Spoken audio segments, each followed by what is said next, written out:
What's up? Welcome back. Dito po sa Denriga, Doy TV Sports. Well, ang ating pag-uusapan guys, Manny is back talaga, no? Comeback is real para po kay Manny Pacquiao.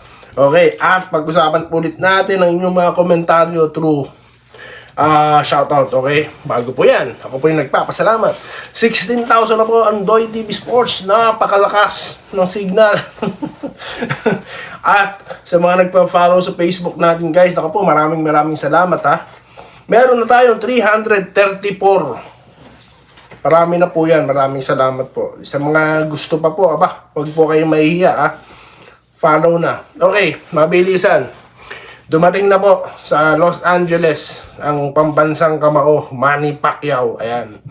Ito nga ay para labanan, no? Itong si Barrios. At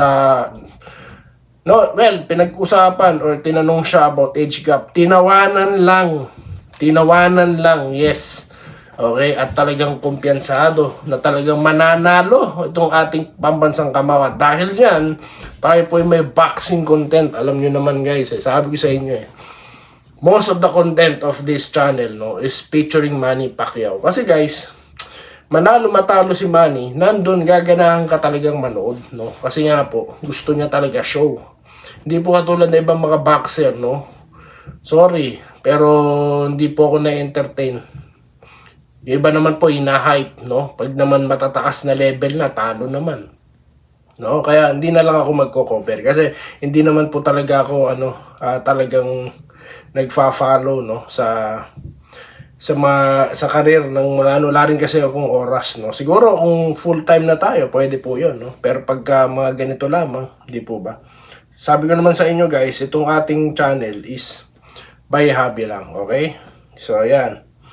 Manny Pacquiao is back at soon, makikita na natin siya ulit, na magte-training. So, tanong nga kung si Freddy Roach ang kanya magiging coach. Well, nasa kondisyon pa po ba si Coach Freddy, Kasi alam niyo naman po, ilang taon na po nagdaan, Nakita naman po natin yung, although, hindi ko na siya nakita, After ilang panahon na, so di natin alam, So mayroon tayong kung mayroon man tayong marinig, ibabalita natin sa inyo, okay?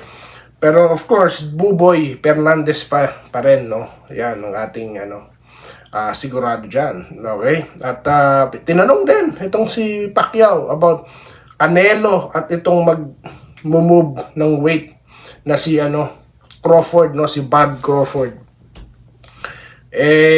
Wala, sabi niya focus daw sa speed, tsaka sa style. Yan, sabi niya.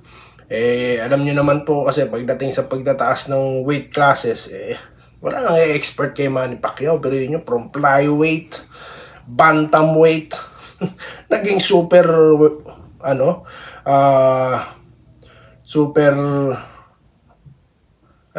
welterweight, di po ba? Or junior heavyweight, pero yun nyo yan. Hindi heavyweight.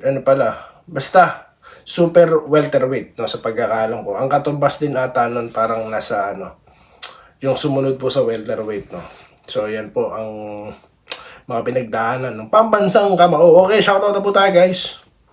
Mabilis ang magsa-shoutout. Shoutout na po tayo kay Sir Bobby Payawal, Bilog daw po ang bola, Natalisod ang templado sa Rain or Shine. Ganda daw po ng laro. Congratulations. Hindi tayo kay Jesse Vasquez ulit.